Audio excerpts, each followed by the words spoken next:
Hello, and welcome to Conversations Worth Your While, a show in which I chat with authentic, heart centered experts about interesting topics to spark, inspire, and motivate both personal and professional change. Today, we have quite a conversation for you. We're talking about the biggest lie standing in the way of your natural success.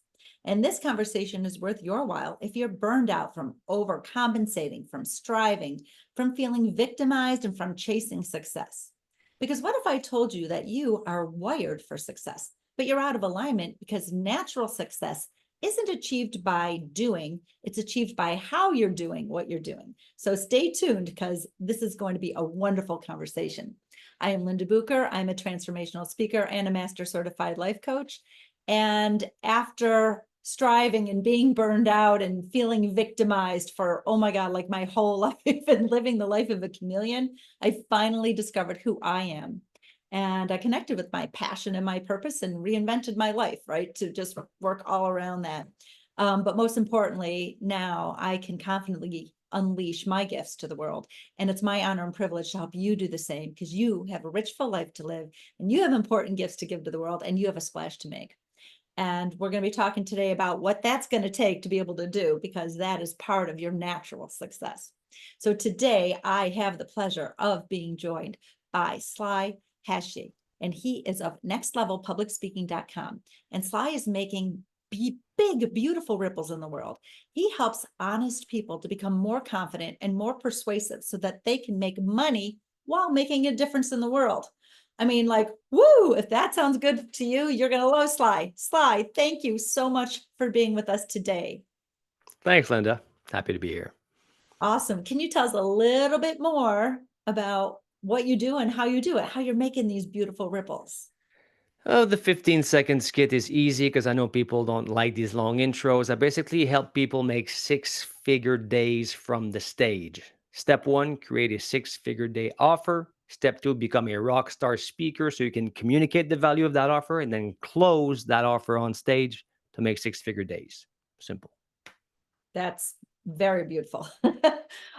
Okay, great. So let's start with the conversation. Let's start with this, burnout, right? Overcompensating, overdoing, feeling victimized, chasing success. I know we each probably have a story Mhm. like that. Would you like to share yours? Well, mine, like the classic corporate zombie, drugged out of my mind. I had to drug myself in the morning to get, well, not drug to get myself to work, but coming from work, I would have to do drugs in the parking lot to wash that away from me. Corporate for me was not the place to be. Working in the high-rise towers with one of the big five banks, and then the thing is, Linda, I had achieved everything society told me I needed to achieve to be happy. You need a good job, check. You need good women, check. You need a nice place to live, check. Two cars, check. Set for life. Great relationships with the president. The future was traced, yet totally miserable, drugged out of my mind. Alcohol, drugs, cigarette, and a bunch of nasty habits. One night after supper, I'm there sitting, head in my like this. And I think to myself, there has to be more to life than this. This can't be it. I've done everything, chasing my tail like a maniac. I don't believe it. And I stopped believing one of the lies right there. What happened next, Linda,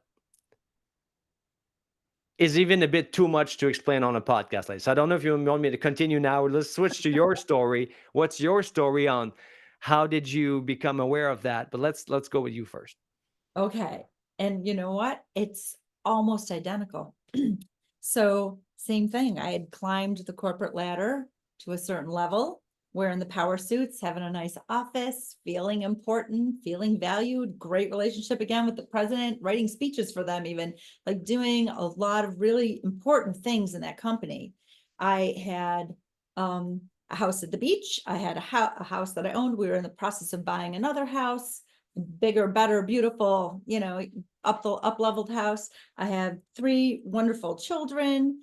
I was, you know, basically I had nothing to ask for. Like what else, right? And yet I was gapingly unfulfilled. And it made me feel guilty. Like there's so many people in this world that have nothing. I have everything. And I'm feeling so unfulfilled. Like, what is wrong with me? Like, Linda, can't you be happy with what you have? And it was like, I felt really guilty. But what happened is you spend a little too long going in the wrong direction. Either bad habits happen, like with you, or with me, my body started to rebel. So I started having a lot of physical difficulties, muscular difficulties, I couldn't digest life. My digestive system was not working very well. I couldn't sleep or sit for more than about 15 minutes at a time and have to move because I was in physical pain. So I was like, not just unfulfilled at this like soul level, but physically in pain. And I knew something had to give. And I remember the day I said out loud to nobody, because nobody was home when I said it, I said, this is not the life I meant to live. I don't know what it is, but it sure as hell ain't this one. It's not this. Not And that. I knew there was something more for me, but you know what I didn't know? That I was meant for something more. Bigger than me. So it was just like, when you get to this point, this breaking point, this turning point, that is like magical. And I mean, if we can affect that for somebody today, woo, that would be amazing.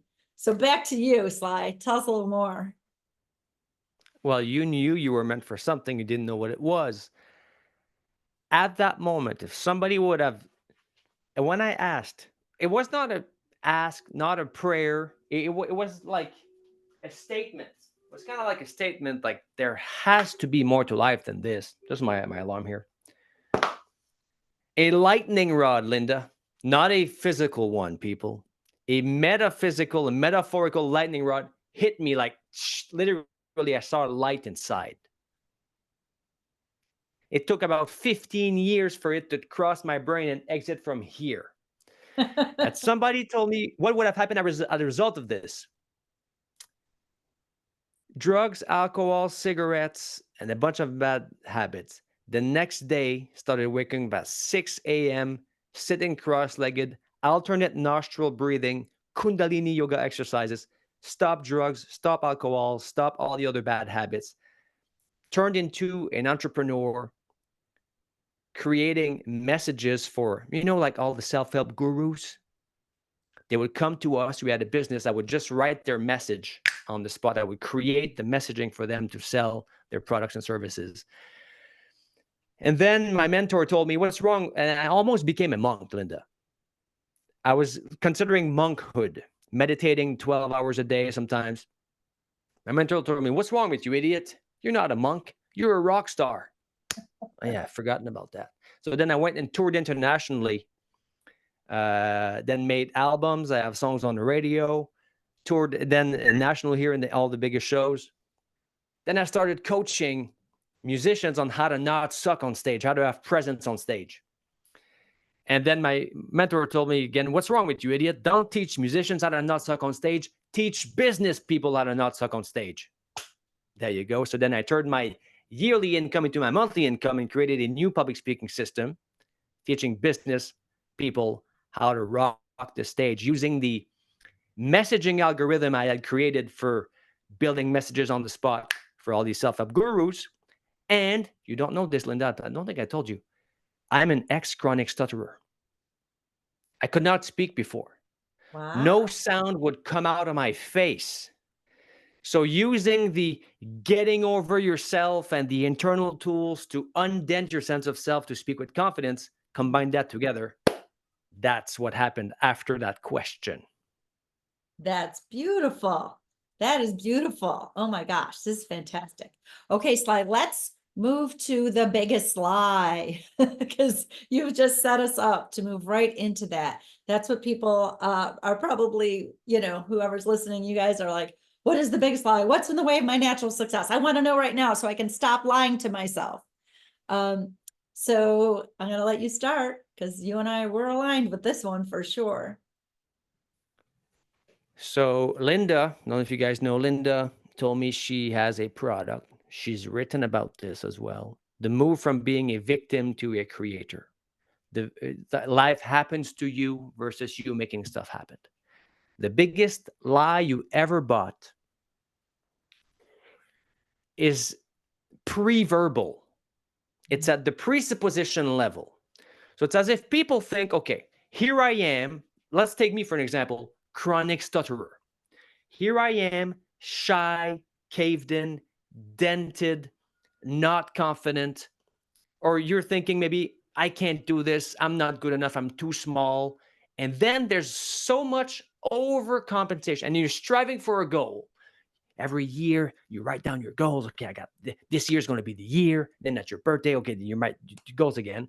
The presupposition is I am not that thing or that I'm trying to achieve. I am small, puny, worthless, secretly inside. You don't say that publicly, of course, but that's kind of like the presupposition at the energy level. And then you're striving for that thing. And the biggest lie is that you think that this is your natural state. You think that this is like when somebody says, I am, that's the verb to be.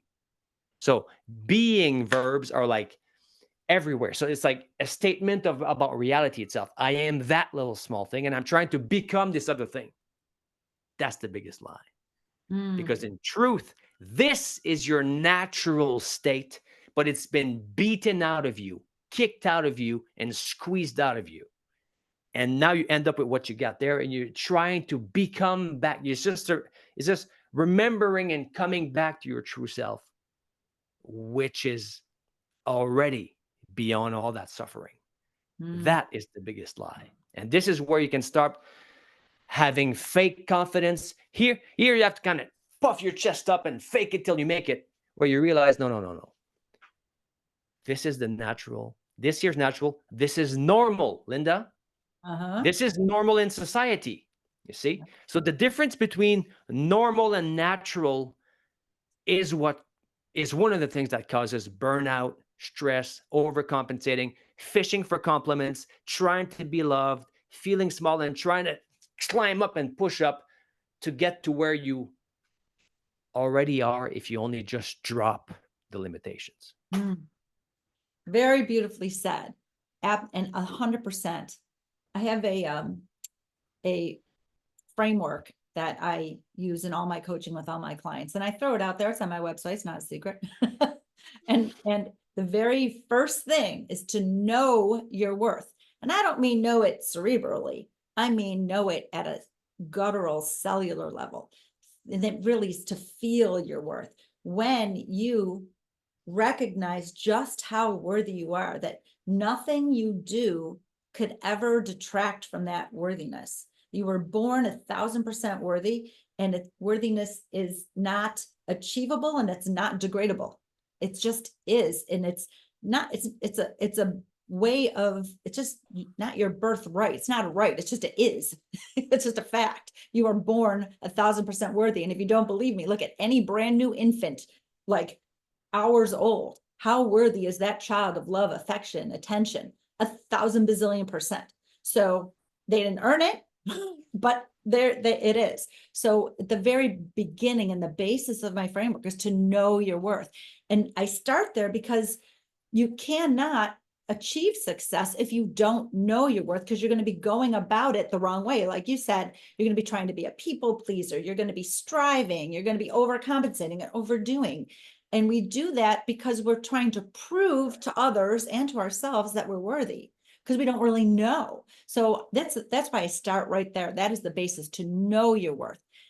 When you start there, now you can do what you and I have done. If we continue on our stories, what we did at that turning point is we started to begin to know our worth, and then we could become clear on our purpose, because that's where, like, our gifts are given to us for a purpose. So we have to become clear on our purpose. And then the next part of the framework is to harness your gifts and own your power. Like, now that you know it, you're like, what? Right? And you're helping people do that one way. I'm helping people do that another way.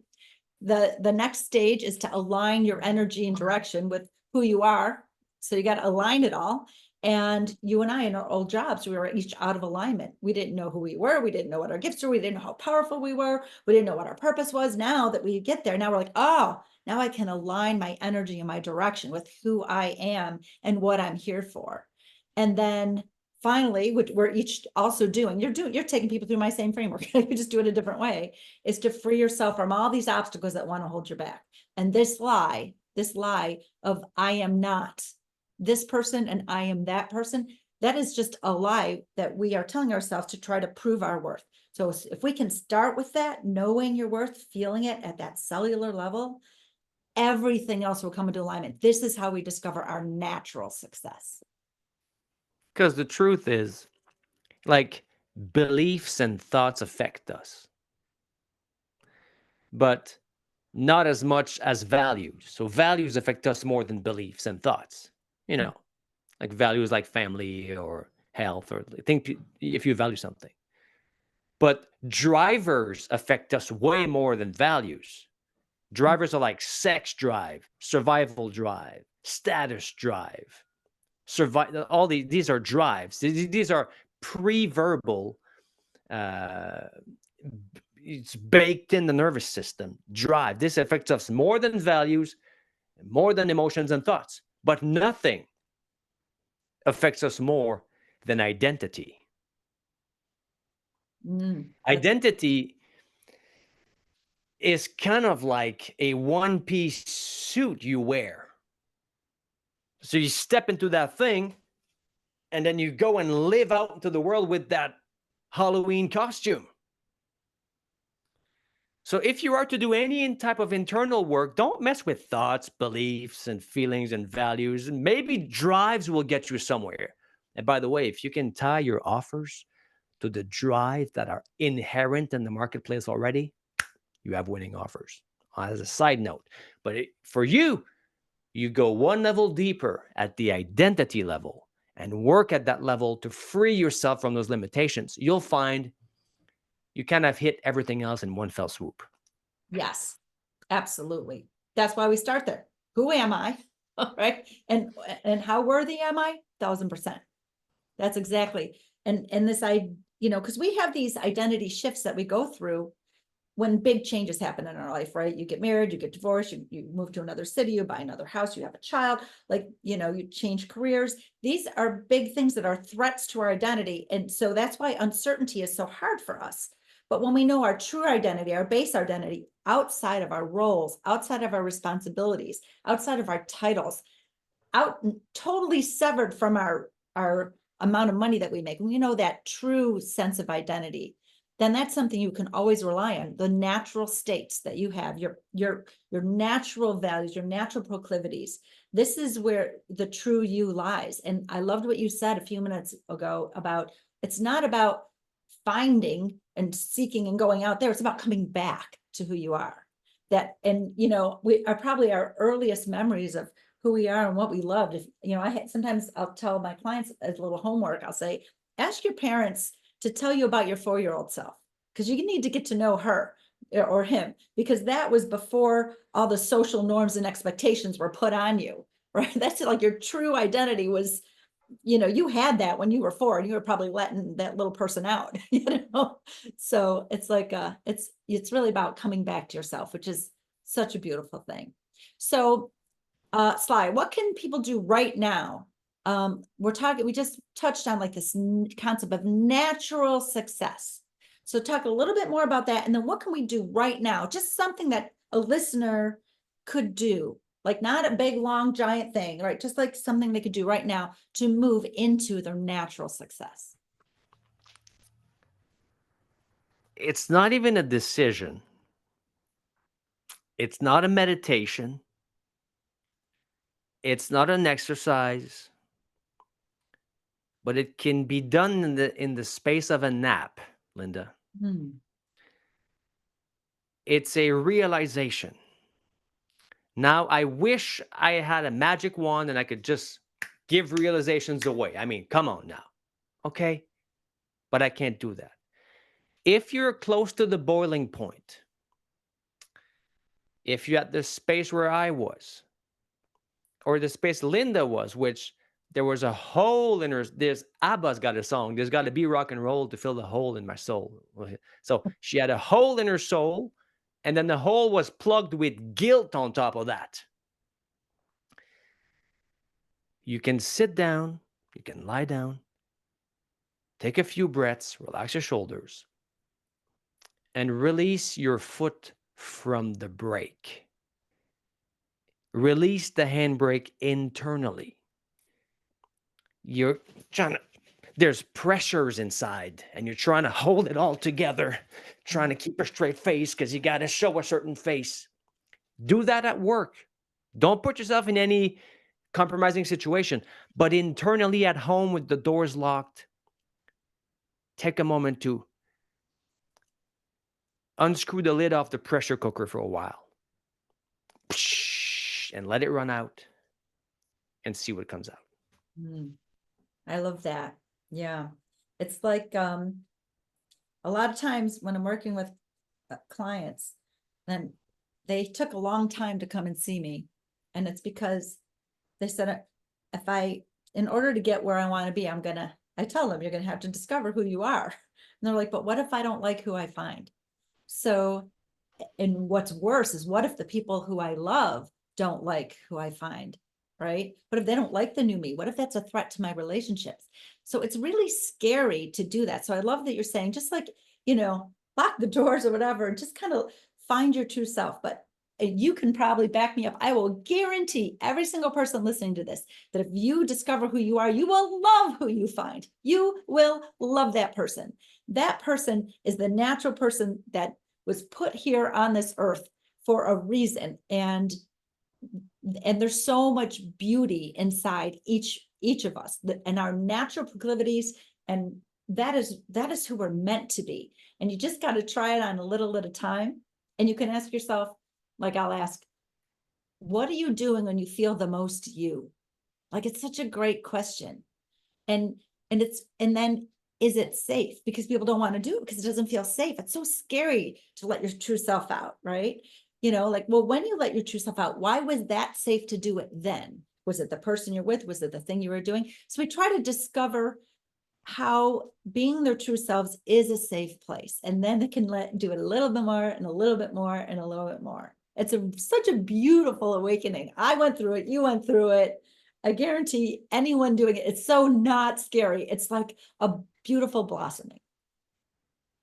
Every avatar, spiritual teacher, enlightened sage, and authentic guide throughout history and all time, as where did they point you at all times? People, you're listening to this. Did they point you this way, or did they point you this way? So one of the lies is that you have to run out there to try to get something. You already are that. Mhm. You've been hypnotized into believing you're a small little thing. Mm. When you go back inside, you connect to what is doing the looking. Think of it as a flashlight. Your flashlight is looking everywhere. You stop, and the flashlight turns on itself, and you realize, I am the light that was shining it to the whole time. No matter I could never find myself, I am the light shining on that thing. Yeah. Yeah. It's a beautiful feeling. There's a song by Michael Franti that I love, and it's called Soul Shine. And when I was first going on my own transformational journey to discover who I am and what I'm all about, and what I'm here to do, my purpose, that I felt so, I was like, I still feel it. Like, I would listen to that song so many times, because I'm like, that I finally feel the shine of my soul. I feel soul shiny. Like, it was such a beautiful thing and such a contrast to how I didn't, I hadn't felt that ever in my whole life. And to finally get there, I was like, oh, and now this is just a way of being for me. And this is what I wish for people. And so, just to recap what we've talked about today, the very biggest lie that's keeping you from your natural success is you not knowing your worth, is you believing you can't be this, or you're not that, or that you are this, something people have told you. And if you can just get quiet and connect with the who of you, and just enjoy it's like a discovery, and enjoy that discovery. I promise it's super enjoyable. So we're really talking about discovering just how worthy you've always been, and you always are, and you always will be. And from there, you can get your gifts out into the world. Now I want to move into what Sly has, we didn't talk about it in the context of public speaking, but this is in the context of anything, your relationships, your career, public speaking. You really have to connect with the who of you, because that's where your natural success, that's the only place your natural success can come from. So, Sly, we talk a little bit about how we each are here for a purpose, right? We've got something to give to the world. We've got a message, right? And everybody in some way needs to be a public speaker. They need to give their message. Maybe their message is for their community or for their family or for their church or in their business, right? You and I, we have messages. We're getting them out to the world through my podcast and your work. So what do you have? Like, I know you got something really good for our audience. Can you tell us a little bit about it? Public speaking is simple, Linda. Anytime you have to speak to more than 3 people at once. Mm. Business people are great one-on-one calibrators. You say a line, you check how the person responds, eye dilation, eye movements, how they breathe, how they stand, they lean in, they lean back, what's going on. And you can say, when they're saying certain words, you can feel, okay, this word is charged. When you say it back, you can feel the response. Easy. We do that all day.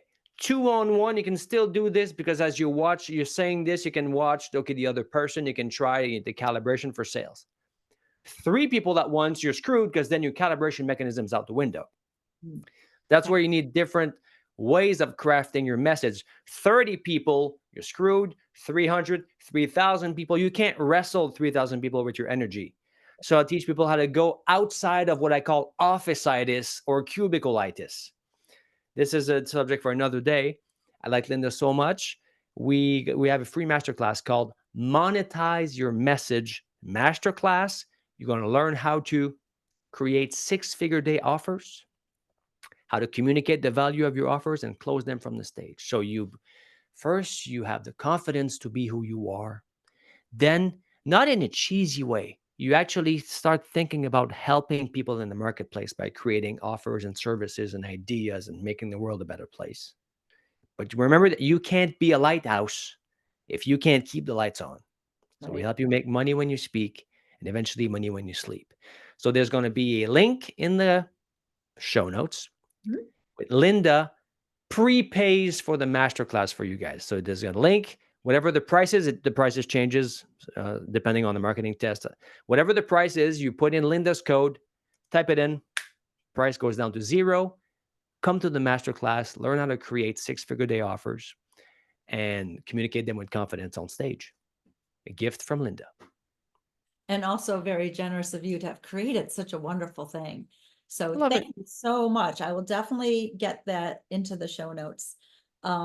That is wonderful. And also, Sly, I'm going to put in there your contact information because I'm sure there's so many people that, would love to contact you and connect with you. This is not the first time I've talked with you. First time on my podcast, hopefully not the last, because we could probably talk about so many things. But you are a light in this world, and you are helping people to discover and shine their lights, which is such a beautiful thing. So thank you so much from the bottom of my heart. Thank you for being such a wonderful and generous guest on my podcast. I definitely appreciate it very much. So that is our show, everybody. Once again, I'm Linda Bucher, a transformational speaker and master certified life coach. You know what? I'm on a mission to inspire and impact millions of people to know their worth and share their gifts, deliberately creating big, beautiful ripples in this world. So if you feel stuck or unworthy or unfulfilled or out of alignment, you got to find me at lindabucher.com. And I'd like to thank Sly, and I'd like to thank you, devoted listener. You're a lifelong learner, and you're sharing your time with us today. So thank you so much. And until next time, please subscribe and make sure that you've made this conversation worth your while by fueling the spark that it ignited.